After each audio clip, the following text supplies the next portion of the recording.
अरे यार मायके आ जाती तो और मजे करते ना हम लोग। क्या मैं मायके में आकर के मजा करती, ससुराल में ही इतनी मुझे छूट मिल रखी है ना कि मायके आने का मुझे जरा सा भी इच्छा नहीं होती है। अरे यार हमेशा तुम यही बोलती है कि मायके आने का मन नहीं होता। अरे कैसी लड़की है जो तुझे अपने मायके आने का मन नहीं होता है? तो क्या करूं, वहां जाकर के भाभी और माँ की डांटें सुनूं? मेरी शादी होने के बाद भी मेरी माँ हमेशा गुस्सा होते रहती है कि भाभी से ऐसे करती है वैसे करती है। मायके आई है तो थोड़ा अपनी भाभी के कामों में हाथ बटा दो। हमेशा माँ मेरे ऊपर गुस्साती है। यहाँ से ससुराल में आती हूँ तो मेरी सारी काम देवरानी करती है आराम से। ये गांव है ना, गांव में जानती है कि बड़ा और छोटा का बहुत लिहाज रखा जाता है।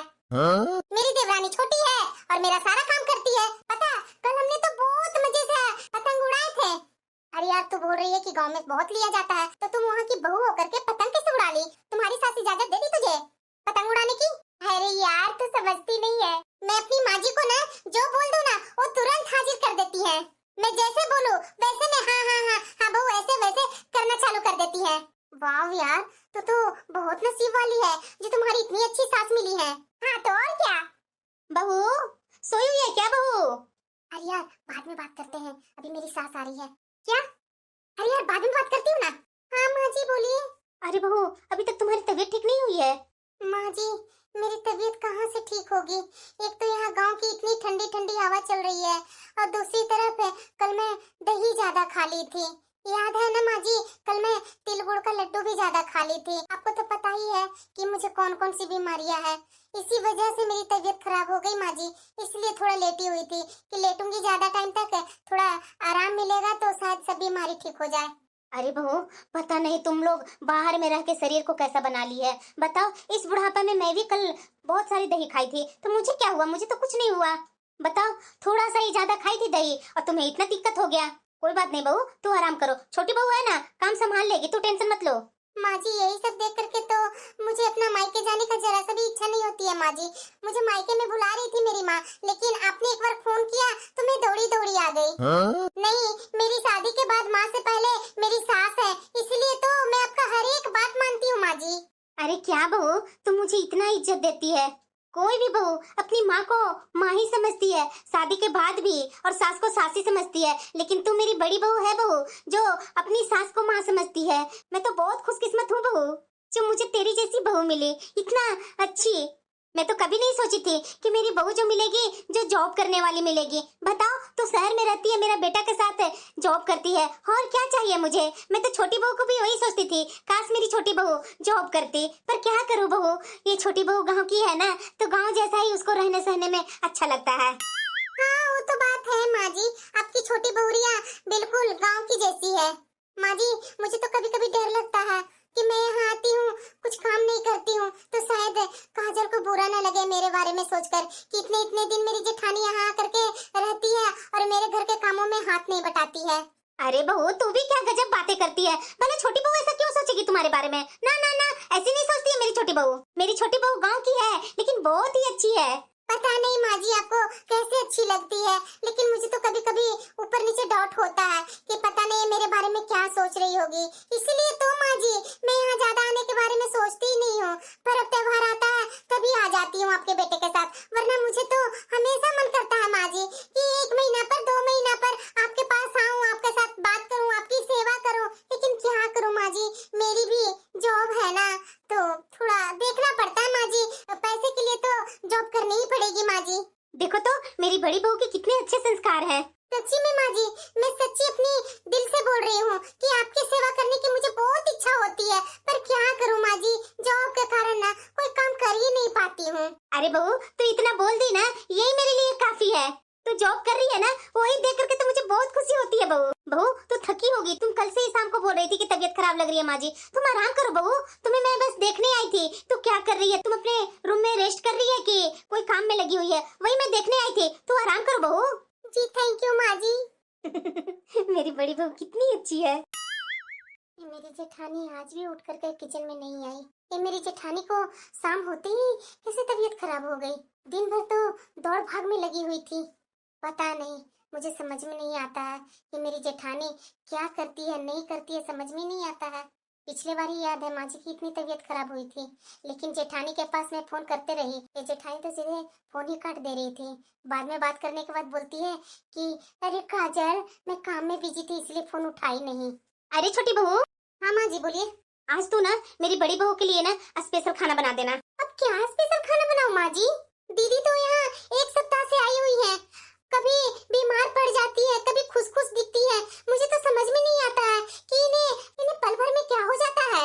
अरे बहू तू समझती नहीं है, वो शहर के रहने वाली है, गांव में आती है तो अक्सर वो बीमार हो ही जाती है। तू भी ना बहू बहुत सोचती है, इतना मत सोचा कर। अरे तुम्हारी वो जेठानी है, दो काम ज्यादा कर ही देगी, क्या खराबी है? और वैसे भी बहू उसका ये ससुराल है, जैसे तुम्हारा ससुराल है ना, उसका भी ससुराल है, ये नहीं कि वो यहाँ के लिए गैर है। तो माँ जी मैं कहाँ बोल रही हूँ कि जेठानी जी गैर है, अपना ही समझ करके तो बोल रही हूँ कि जितना इस घर में मेरी जिम्मेदारी है ना, तो कुछ दिन के लिए दीदी यहाँ आती है तो मेरे कामों में कुछ तो मदद करवा देती। वो हमेशा अपने बेडरूम में ही पड़ी रहती है, खाना नाश्ता सब उनके बेडरूम में ही मुझे ले जा करके देने होते हैं। एक तो मेहमान घर में आ जाते हैं तो वैसे काम बढ़ जाता है माँ जी। अरे क्या बहू कैसी बातें कर रही है तू? तुम्हें तो अकेले रहने का बहुत शौक हो गया है, अकेले रहने के लिए सोचती है क्या बहू? ये मेरा घर है, मेरा परिवार है, यहाँ तो लोगों को आना जाना लगा ही रहता है, और तुम मेरे मेहमानों पर उंगली उठा रही है। माँ जी मैं उंगली नहीं उठा रही हूँ, और ना ही मैं आपका कोई परिवार के बारे में बोल रही हूँ। मैं तो बस इतना ही बोल रही हूँ कि जैसे बड़ी दीदी इस घर की बहू है, वैसी मैं भी इस घर की बहू हूँ माँ जी। अब एक दो दिन से जेठानी जी आई हुई रहती तो मैं कुछ नहीं बोलती। आप ही सोचिए ना माँ जी, एक सप्ताह से आई हुई है ना जेठानी जी यहाँ, आपके साथ दौड़ दौड़ कर बाजार गई, तरह तरह के शॉपिंग किए, मैंने तो कुछ नहीं बोला। यहाँ तक कि तिल गुड़ का लड्डू हो, चाहे गज्जक हो, चाहे तिल पट्टी हो, जितना भी घर में मकर संक्रांत का सामान बनाना पड़ा, मैं अकेले होकर के की ना माँ जी। मकर संक्रांत में कितने लोग आए थे, दीदी तो कभी पतंग उड़ा रहे थे, कभी इधर जा रहे थे, कभी उधर जा रहे थे, सब काम तो मैं ही की माँ जी। दामाद जी आए थे, ननद जी आए थे, सब आए, सबको करने धरने के लिए मैं हूँ माँ जी। और वैसे भी मैं छोटी हूँ इस घर की, ये सब तो हक बड़ी बहू का बनता है, लेकिन उनका हिस्से का सारा काम मैंने किया। और उसके बाद भी मैं जब बोलती हूँ कुछ काम करने के लिए तो वो सीधे बोलती है अरे छोटी ये सब काम मेरे से होगा नहीं, तुम ही कर लो ना, तुम्हें इसका ज्यादा आइडिया है। माँ जी मैं भी थक जाती हूँ इतने लोगों को काम करते करते। वाह बहू, मैंने तो तुम्हें कभी सोचा नहीं था कि तुम्हारे मन में इतनी गलत सलत बातें भरी हुई है। मैं तो तुम्हें अपनी बेटी की जैसी मानती थी, लेकिन तुम तो अपने आप को इस घर की बहू बना बैठी है। अरे मैं बेटी ही समझ करके ना तेरे से सब काम करवाती हूँ। अरे बड़ी बहू के घर में ये लड्डू वगैरह नहीं बनता है, इसीलिए तो वो बोल दी बेचारी कि मेरे से सब नहीं होगा। वो पढ़ाई लिखाई में रही तो पढ़ाई लिखाई की, तुम ये सब कर लेती है आसानी से, तो तुम की तो इतना अपने बारे में बखान क्यों कर रही है? मैं नहीं जान रही हूँ कि तू सारे काम की है। अरे वो बड़ी बहू तुम्हारे घर में आती है मेहमान जैसा, बस 2-4 दिन के लिए, इस मकर संक्रांत में मैं पहले ही बुला ली। बाजार जाना था, ये सब सामान लाना था, कोई भी हमारे घर के न मेरा बेटा न तुम्हारे ससुर जी कोई जाते हैं बाजार, वो लोग को तो काम में ही इतने बिजी हैं कि टाइम मिलता ही नहीं है। और तुम घर संभालेगी कि मेरे साथ बाजार चलेगी? तो बड़ी बहू को बुला ली पहले ही कि मकर संक्रांति के समय हमारे यहाँ बहुत काम होता है, बहू आ जाना। आ गई, अगर मेरे साथ बाजार चली गई तो क्या दिक्कत हो गया जो तुम्हें इतना दिमाग में लगा हुआ है कि बड़ी बहू को पूछते रहती है माँ जी। माँ जी अब बातों को कहाँ से कहाँ ले जा रही हैं? मैं तो ये सब कुछ सोचती ही नहीं हूँ माँ जी, बस मेरा इतना सोच रहता है कि मेरे घर में मेरी जेठानी आई है, मेरी बड़ी बहन आई है, तो थोड़े मेरे से बात करती, थोड़ा मेरे कामों में हल्का फुल्का मदद कर देती, बस यही मेरे लिए काफी हो जाता। लेकिन जेठानी जी आई है, या तो अपने कमरे में बंद रहती है, नहीं तो आप रहते हैं तो आपके पास बैठ करके हाँ ही करते रहती है, और तो उनका कोई काम नहीं है। तो तुम बड़ी बहू से बात अच्छा से करेगी ही नहीं तो क्या करेगी? अपने कमरे में ही ना बंद रहेगी। जब मैं आती हूँ तो बड़ी बहू मेरे साथ हंसती बोलती है ना, ये तो नहीं ना कि अपने कमरे में बंद रहती है। देख बहू अभी सब लोग घर पे ही हैं, बहस मत कर ज्यादा, जल्दी जल्दी खाना बनाओ, खाने के लिए सब इंतजार कर रहे हैं, कोई रुकेंगे कोई जाएंगे। और तुम्हारी बुआ जी वो भी आई हुई है, क्या सोचेंगी तुम्हारे बारे में? वो तो तुम्हारे बारे में बहुत बड़ाई करती है बुआ जी, और ये तुम्हारा असली रूप तुम्हारी बुआ जी देखेंगी तो क्या सोचेंगी? अरे बहू इस घर के लोगों के बारे में ना थोड़ा सोच समझ, ये सब तुम्हारे ही परिवार है, इतना ईर्ष्या इतना जलन मन में मत रख। और वो तुम्हारी जेठानी है, अगर तुम्हारे कामों में मदद न भी करेगी तो क्या दिक्कत है? कितने दिन के लिए बेचारी आती है, साल साल भर तो यहाँ करके नहीं बैठी हुई है जो तेरी कामों में मदद नहीं कर रही है। अरे सप्ताह 2 सप्ताह के लिए आती है तो थोड़ा उसका काम कर ही देगी तो क्या दिक्कत हो जाएगा? अब बात नहीं करूंगी, जल्दी जल्दी खाना बना। और वो सब लोग बैठे हुए मेहमान लोग, वो लोग जाएंगे भी। सही में ये माँ जी के ऊपर ना जेठानी जी का कुछ ज्यादा ही गुरूर चढ़ा हुआ है, मुझे भी बहुत बुरा लगता है। मतलब छोटी बहू दिन रात काम करेगी और बड़ी बहू आराम करेगी और बस अपना रूम को लॉक करके शिकायत ही तो करते रहती हैं। क्या मैं नहीं समझती हूँ? अरे बहू बुदबुदा मत ज्यादा, थोड़ा जल्दी जल्दी हाथ चला। अरे क्या हुआ भाभी, इतना गुस्सा किस पर दिखा रहे हैं? अरे क्या बोलूं दीदी, आप जानते हैं ना कि मेरे घर में वो छोटी बहू हमेशा मुंह फुला करके बैठी रहती है किचन में। बताइए, जेठानी आती नहीं है कि इसका मुंह बनने लगता है उल्टा सीधा। अरे बेचारी जेठानी कितने दिन के लिए आई है? अरे कुछ ही दिन के लिए आई है ना, अगर एक काम कर ही देगी तो क्या दिक्कत हो जाएगा? बताइए, कल मेरी बड़ी बहू कितनी बीमार हो गई थी, शाम होते होते उसकी तबीयत खराब हो गई थी। ये छोटी बहू को हमेशा चिढ़ लगा हुआ रहता है मेरी बड़ी बहू पर। अरे भाभी, आप इतना क्यों गुस्सा कर रहे हैं? मकर संक्रांत के पहले से ही तो सब लोग आए हुए हैं, बैठे हुए हैं ना। कौन काम कर रहा है इस घर में? छोटी बहू ही तो कर रही है भाभी। तो अकेले काम करते करते वो भी उब जाती होगी। बताइए भाभी, आपकी बेटी आई हुई है, दामाद आया हुआ है, आपकी बेटी के दोनों बच्चे आए हुए हैं, मेरे पति आए हुए हैं और आपकी बहन भी आई हुई है। मकर संक्रांत में तो इतने सारे लोगों को बुला लिए, अकेले घर में करने वाली कौन? छोटी बहू। तो क्या गुस्सा नहीं होगी? अरे दीदी, आप भी गजब बातें कर रहे हैं। ये तो शुरुआत से ही परंपरा है दीदी। याद है जब मैं इस घर में नई नई आई थी तो आपकी माँ कितने कितने लोगों को मकर संक्रांत में बुला लेते थे, दान दक्षिणा अलग से करते थे। मैं तो बाहर वालों को खाने के लिए भी नहीं बुलाई, सिर्फ घर वाले ही खाए। भूल गई दीदी कि मेरी सास पूजा करवाती थी और पूरे गरीबों में खाना बंटवाती थी? भूल गई? मैं तो ये सब करती भी नहीं हूँ। सिर्फ घर के 5-10 लोग ज्यादा हो जाते हैं, वही लोग एक खाना बनाती है, और क्या दिक्कत हो जाता है इसे? तो भाभी, उस समय लोग भी तो थे ना। ये तो नहीं ना कि आकर के हाथ पर हाथ रख करके बैठ जाते थे। उस समय जितनी औरतें आती थी ना, सारे आपके कामों में मदद करती थी। मैं तो देख रही हूँ आपकी बेटी आई हुई है तो वैसे अपने कमरे में बैठी हुई रहती है, बड़ी बहू आई हुई है वो भी अपने कमरे में ही बैठी रहती है, और मैं मेरे से जितना बन पड़ता है छोटी बहू को मदद कर देती हूँ, लेकिन वो मेरे से मदद लेना नहीं चाहती है। और आप है कि कोई काम में मदद करते ही नहीं है, आपका तो टाइम पास इधर से उधर ही करने में हो जाता है भाभी। अरे दीदी बस कीजिए, एक मकर संक्रांत ना आया कि मुझे तो परेशानी ही हो गया। कुछ नहीं, ये छोटी बहू ना बड़ी बहू से बहुत जलती है। देखिए भाभी, ये आपका घर परिवार है, अगर आप दो रंग का करेंगे ना, बहुओं में भेदभाव करेंगे ना, तो आपको ही भुगतना पड़ेगा भाभी। मैं तो बोलूंगी कि बहुओं में भेदभाव सास और ससुर को करना ही नहीं चाहिए। आपके लिए तो दोनों बहुएं बराबर होनी चाहिए। क्या दीदी, आप भी नहीं मुझे समझ पा रहे हैं ना? आप मेरी ननद हैं, आप मुझे नहीं समझ रहे हैं तो आप किसे समझेंगे दीदी? अरे भाभी, मैं आपको समझ रही हूँ, तभी तो आपको समझा रही हूँ कि गलत मत कीजिए। किस बात पर बहस हो रही है यहाँ? अरे बिटिया उठ गई? अरे हाँ माँ, उठी तभी तो आई है। हाँ पता है माँ, कितने दिनों के बाद यहाँ पूरा नींद ली हूँ माँ, वरना ससुराल में तो दिन भर कहीं काम में मैं बिजी रहती हूँ। और वैसे भी ठंडे में तो मुझे सुबह उठने की जरा सा भी इच्छा नहीं होती है माँ, लेकिन क्या करूँ, सास के डर से उठना ही पड़ता है। बात तो बिल्कुल सही बोल रही है बिटिया। चाय वाय पी बेटा, दमाजी चाय पिए? ये भाभी ना गजब है, अभी अभी इन लोग को दरवाजा खुला है तो इसके रूम में बहू घुस घुस करके चाय देगी। अरे माँ, अभी तक तो तुम्हारे दमाजी उठे ही नहीं है, बच्चे लोग उठ गए और जगाने लगे तो मैं उठी हूँ। वैसे बिटिया बोलो, चाय पिएगी या कॉफी? अरे माँ, ठंडी में तो कॉफी ही पीने में मजा आता है, कॉफी बोल दो भाभी को बनाने के लिए। दूध में ही बनवाना माँ, पानी जरा सा भी नहीं डालने देना। अरे हाँ बेटा, तुम्हारी कॉफी में एक बूंद भी पानी नहीं डलवाती हूँ बहू से। बहू, तुम्हारी ननद उठ गई है, दामाद जी के लिए और अपनी ननद के लिए बना ले कॉफी, और हाँ बच्चों लोग के लिए मिल्क शेक बना करके दे दो उसके रूम में, सब जग गए हैं। इधर इतना खाना बनाना है, ये जेठानी जी से माँ जी नहीं बोल सकती थी कॉफी बना दो बिटिया के लिए? जेठानी जी तो यहाँ की और राजकुमारी बनी हुई है। अरे सुन रही है बहू, थोड़ा जल्दी करना, दामाद जी को उठते के साथ ही कॉफी चाहिए। सब मुझे परेशान करके रखे हुए हैं। ये भी फिल्म देख ली, अब मैं कैसे टाइम पास करूं? देखती हूँ सोशल मीडिया पर कौन कौन एक्टिव है, अभी फ्रेंड लोग से बात ही कर लेती हूँ। पूनम, बोलिए ना। अरे यार, काजल अकेले किचन में इतना परेशान है, तू काजल को किचन में जाकर के क्यों नहीं मदद कर देती? अरे यार, देख नहीं रहे, मैं काम कर रही हूँ। अच्छा, मोबाइल पर तुम्हारे यहाँ कौन सा काम हो रहा है? ऑफिस गई है क्या? ऑफिस तो वैसे 6 महीने से छोड़ करके घर में बैठी है, और यहाँ सबके सामने जो बोल रही है ना, लंबे लंबे डिंगे हाँक रही है ना कि मैं जॉब करती हूँ, ये करती हूँ, वो करती हूँ, ये करना बंद करो। अरे आप कैसे पति है? आपको पता है ना कि मैं जॉब क्यों छोड़ी हूँ? और बताइए, मुझे इस तरीके से बोल रहे हैं? अरे सबका पति तो पत्नी के मुश्किल समय में साथ देता है, और आप हमेशा मेरी जख्म को कुरेदते रहते हैं। देखो, मेरे पास नौटंकी मत करो पूनम, पति साथ तभी पत्नी को देता है जब वो उस काबिल होती है। तू तो दूसरों पर राज करती है और अपना नौटंकी बता बता कर। देखो, मैं कुछ सुनना नहीं चाहता हूँ, जाओ जाकर के काजल को कुछ कामों में मदद करो। नहीं तो तुम्हारा पोल पट्टी खोलने में मुझे मिनट भी नहीं लगेगा। अरे जा रही हूँ।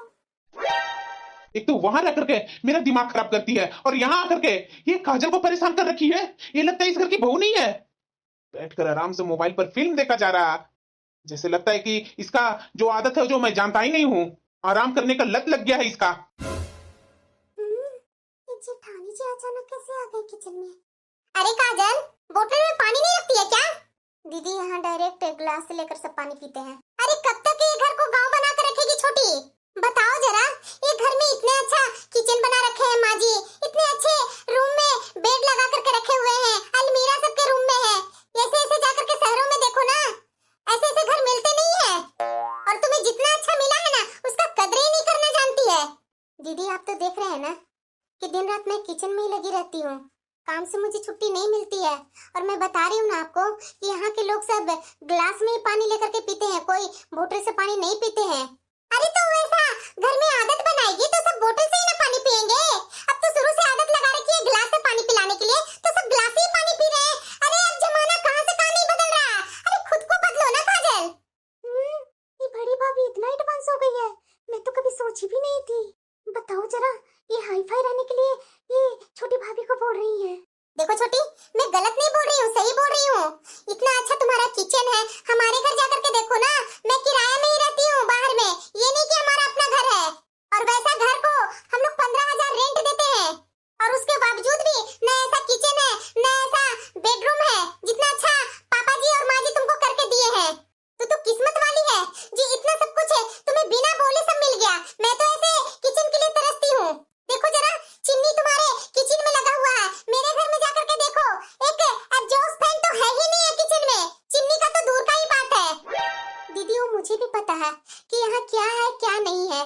जब मैं हाई फाई यहाँ मेंटेन नहीं कर पा रही हूँ तो दीदी आप क्यों नहीं रहते हैं तो खुद काम करके दिखाइए कि ऐसे ऐसे किया जाता है, उसके बाद मैं आपके जैसा ही करने लगूंगी। आप तो आते हैं माँ जी में लगे हुए रहते हैं और एडवाइस एक से एक दे करके निकल जाते हैं। अरे दीदी कभी आप भी तो करके काम दिखाइए तो मैं जानूंगी कि हाँ जेठानी जी का ऐसा काम रहता है, ऐसा ही मुझे करना चाहिए। आप तो मेहमान के जैसा आते हैं, यहाँ 10 नुक्स निकालते हैं और चले जाते हैं पति के साथ। यहाँ मुझे रहना पड़ता है दीदी, और मुझे पता है कि कैसे क्या करना है यहाँ। अरे काजल मैं तुझे समझा रही थी, तू है ना कि हमेशा लड़ाई करने पर ही तुली हुई रहती है। अरे क्या छोटी भाभी, आप इतने दिन से इस घर में रह रहे हैं, आपको चैन नहीं मिलता है? जो लोग यहाँ आते हैं उन लोगों से आप लड़ाई चालू कर देते हैं। जिस तरह से यहाँ आपका ये घर है ना, उसी तरह से बड़ी भाभी का ये घर है। अगर ये बड़ी भाभी बोली दी है कि पानी बोतल में रखा कीजिए तो क्या खराबी है? अरे वो हाई फाई मेंटेन करने के लिए ना बोल रहे हैं। प्लीज दीदी आप ये सब के बीच में क्यों पड़ रहे हैं? आप क्यों नहीं पढ़ूंगी? अब बड़ी भाभी के बारे में जैसे तैसे बोलेंगे तो क्या मैं चुप रहूंगी? अरे बड़ी भाभी से कुछ सीखिए, आपको तो बस लड़ाई करने आता है और गांव के जैसा रहने आता है और कुछ नहीं आता आपको। बड़ी भाभी चलिए यहाँ से, इनके मुंह मत लगिए, ये गांव के ठेठ औरत हैं, इनसे कोई जीत नहीं पाएगा। हाँ हाँ चलिए दीदी, मुझे भी यहाँ रहने का कोई शौक नहीं है। ऐसे लोग हैं, आते हैं खाते हैं पीते हैं और जाते हैं, मेहमान बना रखे हैं अपने आप को। यहाँ कोई और की गलती नहीं है, मैं तो अपनी सास को ही गलती दूंगी। सास को ये सब एहसास होना चाहिए, लेकिन मेरी सास को एहसास क्या है?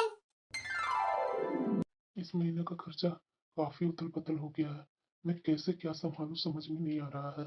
आप यहाँ बैठे हुए हैं, आपको राशन के लिए बोली थी ना, अभी तक आप राशन नहीं लाए हैं। अरे काजल, तुम देख नहीं रही है, ये मकर संक्रांत के कारण घर में काफी खर्चे हो गए हैं। तुम जान ही रही है मेरी सैलरी सीमित है, बिजनेस तो कर नहीं रखा हूँ और ये गांव में जॉब करता हूँ, कितना मुझे सैलरी मिलती है। और इस बार तो मकर संक्रांति में बहुत लोग आ गए थे, काफी माँ ने खर्चा भी करवा दी। अब मुझे समझ में नहीं आ रहा है ये सब खर्चे मैं कैसे मेंटेन करूँ। तो मैं क्या करूं? दूध लाना था और राशन भी लाना था, शाम का टाइम है, अभी चाय कॉफी भी सबको चाहिए। नहीं दूध रहेगा तो माँ जी बहुत गुस्सा करेंगे। क्या करूँ, मुझे समझ में नहीं आ रहा है, अभी पूरा महीना बाकी है। क्या सोच रहे हैं? जाकर राशन और दूध ले आइए ना। और कुहू दीदी बोल रहे थे पनीर के पकोड़े बनाने के लिए, दामाद जी को पसंद है, पनीर भी बाजार से लेते आते। मुझे तो बहुत सोच सोच करके टेंशन आता है। ये लोग एक सप्ताह से जो जमी हुई है जो जाने का नाम नहीं ले रही है, और दामाजी को भी अक्ल नहीं है क्या, ससुराल में आकर के बैठ जाते हैं। क्या सोच रहे हैं? ले आइए ना। अगर लेट होगी तो दीदी गुस्सा होंगे, माँ जी वैसे गुस्सा करेंगे मेरे ऊपर कि मैं जानबूझ करके कुछ नाश्ता और पकोड़े नहीं बना रही हूँ। अरे काजल समझा करो ना, राशन के लिए तो पैसे हैं नहीं, अब ऊपर से तुम पनीर बोल रही है लाने के लिए। दूध बोल रही है लाने के लिए, मैं कहाँ से क्या करूँ? देखिए, घर में मेहमान आए हुए हैं, ऐसे तो हमारी इज्जत चली जाएगी। उधारी ले आइए ना। अरे काजल, उधारी पिछले सप्ताह तो लेकर के आया ना। अभी तो देखो 1 सप्ताह भी नहीं हुआ, खत्म हो गए सारे राशन। तो पिछले महीना का सैलरी तो होगा ना। आप बोल रहे हैं कि उधारी लाए थे आप राशन। सैलरी कहाँ गया आपका? वो एक्चुअली क्या है ना काजल, वो माँ ने कुछ पैसे मांगे थे कि बेटा दो पैसा, वो मकर संक्रांत का कुछ सामान लाना है। शायद कुहू के लिए कुछ कपड़े वगैरह लाने गई थी, और दामाद जी को लाने गई थी, और कुहू को दोनों बच्चों के लिए, और शायद भाभी को भी एक साड़ी पसंद करके लेकर आई है। उसी में सारे पैसे सब खत्म हो गए हैं। और वैसे भी ये लोग आए हैं हमारे घर पर, और वो भी त्योहारों में, ये सब देना तो फर्ज है ना हमारा। लेकिन घर वाले नहीं ना समझते हैं। ये क्यों नहीं आप समझते हैं? आपके यहाँ गांव में सैलरी ही कितनी मिलती है, शहर जैसा थोड़ी ना ज्यादा सैलरी मिलती है। मुझे तो समझ में नहीं आ रहा काजल, मैं करूँ तो क्या करूँ? मैं एक बात बोलूं, आप भैया से बात करके देखिए ना। अरे नहीं नहीं काजल, वो क्या सोचेंगे कि देखो 1 सप्ताह 10 दिन से मैं आया हुआ हूँ, आने का ये लोग खर्चा मांग रहा है। मुझे अच्छा नहीं लगेगा काजल। अरे भैया, मेरा तो पापा का बिजनेस है, मेरा आराम से जिंदगी कट रहा है। मैं कोई जॉब वॉब नहीं करता हूँ, मैं तो खुद का मालिक हूँ। अरे ठीक है सुकेश, ऐसा ही होना चाहिए। एक हमारा देखो, पापा का बिजनेस था नहीं, दोनों भाई जैसा वो नौकरी कर रहे हैं। लेकिन मैं तो बोलूंगा भैया, नौकरी कब तक करेंगे? आखिरकार एक दिन न एक दिन तो शरीर थकेगा ना। इससे अच्छा दोनों भाई मिल करके क्यों नहीं खुद का कारोबार कर लेते हैं। अरे नहीं नहीं सुकेश, हमारे बस की बात की नहीं है। अरे क्यों नहीं है भैया, मेहनत कीजिए, आगे बढ़िए, सब हो जाएगा। आप भी तो बाहर में जाकर किराए पर लेकर के रूम में रहते हैं ना। यहाँ देखिए, आपके सास ससुर कितने अच्छे घर बना करके रखे हुए हैं। ये घर तो वैसे ही पड़ा हुआ ही है ना। शहर में कितना कमा लेते हैं, अगर गांव में बैठ करके दोनों भाई मिल करके कुछ अपना बिजनेस कर लेंगे ना, तो बहुत अच्छा रहेगा। कितना दिन किसी के अंडर में बैठे रहेंगे? कहना आसान है दामाद बाबू, लेकिन करना मुश्किल है। ये तो गप्पे कर रहा है, मैं कैसे क्या बोलूं? मैं कल से ही देख रहा हूँ छोटे को, इतना उदास रह रहा है। कुछ दिक्कत है क्या उसे? मुझे बात करनी ही पड़ेगी। छोटे, 1 मिनट इधर आना। क्या हुआ भैया, कुछ काम है क्या? जरा ये बता छोटे, तुझे कुछ दिक्कत है क्या? नहीं भैया, कोई दिक्कत नहीं है। अरे बता भी देना, कुछ दिक्कत है तो। क्योंकि मैं तुम्हें अच्छे से जानता हूँ, अगर दिक्कत होती है तभी तुम्हारा मुंह बना हुआ रहता है, वरना तो तुम हमेशा खुश दिखता है। इधर 2-3 दिन से मैं तुम्हें देख रहा हूँ कि हमेशा मुंह बना करके इधर से उधर चलता है। बात क्या है? वो भैया, वो बात क्या है ना कि पैसे खत्म हो गए हैं, और राशन वगैरह में दिक्कत हो रही है भैया, वो लाने के लिए। अरे भाई, तो इतना छोटा बात है, मुंह में दबा कर रखा था। अरे मेरे से तो बात करना चाहिए था ना। भैया मुझे लगा कि आपको बुरा लग जाएगा कि हम लोग यहाँ पर आए हैं, 10 दिन से रह रहे हैं, तो हम लोग से ये छोटे वो रहने का खर्चा मांग रहा है, इसलिए मेरा मुंह नहीं खुला भैया। सॉरी भैया, ये सब मत सोचिएगा, इसी वजह से मैं आपसे ये बातें शेयर नहीं कर रहा था। अरे पगले, अपने भाई को ऐसा समझता है क्या? अगर कुछ ऐसा होता है ना तो तुरंत बोला कर, मैं भाई हूं तुम्हारा। और हाँ, हम लोग को भी यहाँ आए हुए काफी दिन हो गया है, तो लाजमी है ना कि पैसा तो खर्च होगा ही होगा। और तुम्हारा क्या सैलरी है, नहीं सैलरी है, वो मेरे से कुछ छिपा हुआ नहीं है। थैंक यू भैया। अरे थैंक यू वगैरह मत करो, चल मैं तुम्हें पैसा देता हूँ। भैया, आपको मैं बता नहीं सकता हूँ कि कितना बड़ा बोझ खत्म कर दिए आप। हम्म, दोनों भाई राम लक्ष्मण बने हुए हैं, बात क्या है? अरे पगला, ये मेरा हक है, मुझे तो तुम्हें बोलने से पहले ही मुझे दे देना चाहिए था। मैं ही पागल था कि चुपचाप बैठा था। गलती मेरी थी, तुम्हारी गलती नहीं थी। मुझे सोचना चाहिए था कि इतने दिन से मैं यहाँ आया हुआ हूँ, मेरे छोटा भाई के पास कितना पैसा होगा। आगे से ऐसा कुछ दिक्कत हो ना तो मेरे से सामने में आकर के बोला कर, मन में बात रखने की जरूरी नहीं है तुझे। इन्होंने पैसा देंगे? अब चल बाहर चल, मैं पैसे लेकर के आ रहा हूँ। एक तो मेरे पति बेवकूफ, और ऊपर से इन्हें सब बेवकूफ बनाते हैं। क्या कर रहे हैं आप? अरे पूनम, ओ मेरे भाई का ना पैसों की जरूरत थी, इसलिए मैं सोचा कि कुछ पैसों की मदद कर देता हूँ। खबरदार, जो 1 रुपया भी निकाला अपने भाई को देने के लिए, तो हम यहाँ मेहमान हैं और गांव का घर इन लोगों का है, तो खर्च भी यही उठाएंगे। आपको पता नहीं है, हमारे बच्चों को भी फीस है और मेरे पार्लर का खर्च है, क्या आपका खाई देंगे? अपनी जेब बंद कीजिए। पूनम, बहुत बुरी है तुम। मेरा पैसा मैं किसी को भी दूं, तुमसे मतलब? क्यों नहीं मतलब होगा? आप मेरे पति हैं, आपके खर्चे पर मेरा भी हक है। क्यों? तू कमाती है ना, तो क्यों नहीं बोलती है सबको कि मैं कमाती हूँ? मेरे पैसे पर ही क्यों डिपेंड हो? वो तो मेरी जॉब चली गई है, इसलिए आपके पैसों पर मैं डिपेंडेंट हूँ। देखिएगा, आज न कल मेरी जॉब लग ही जाएगी। ज्यादा पैसे की गर्मी मत दिखाइए मेरे ऊपर। मैं गर्मी नहीं दिखा रहा हूँ, मेरे भाई को अभी मेरी जरूरत है, और इन पैसों की तो अभी पूरा जरूरत है। तो ये पैसे मैं अपने भाई को दूंगा तो दूंगा, तू क्या कर लेगी? दिखाइए तो जरा देकर, उसके बाद मैं बताती हूँ। ये बड़ी बहू को मैं क्या समझती थी और ये मेरी बड़ी बहू क्या निकली? क्यों भाभी, कहाँ जा रहे हैं? आपको अपनी बड़ी बहू पर बहुत घमंड था ना? दिखा आपको कि आपकी बड़ी बहू किस लायक है? अरे भाभी, मैं आपको समझाती रही, उसके बाद भी आपको समझ में नहीं आया? हटो सामने से, जाने दो मुझे।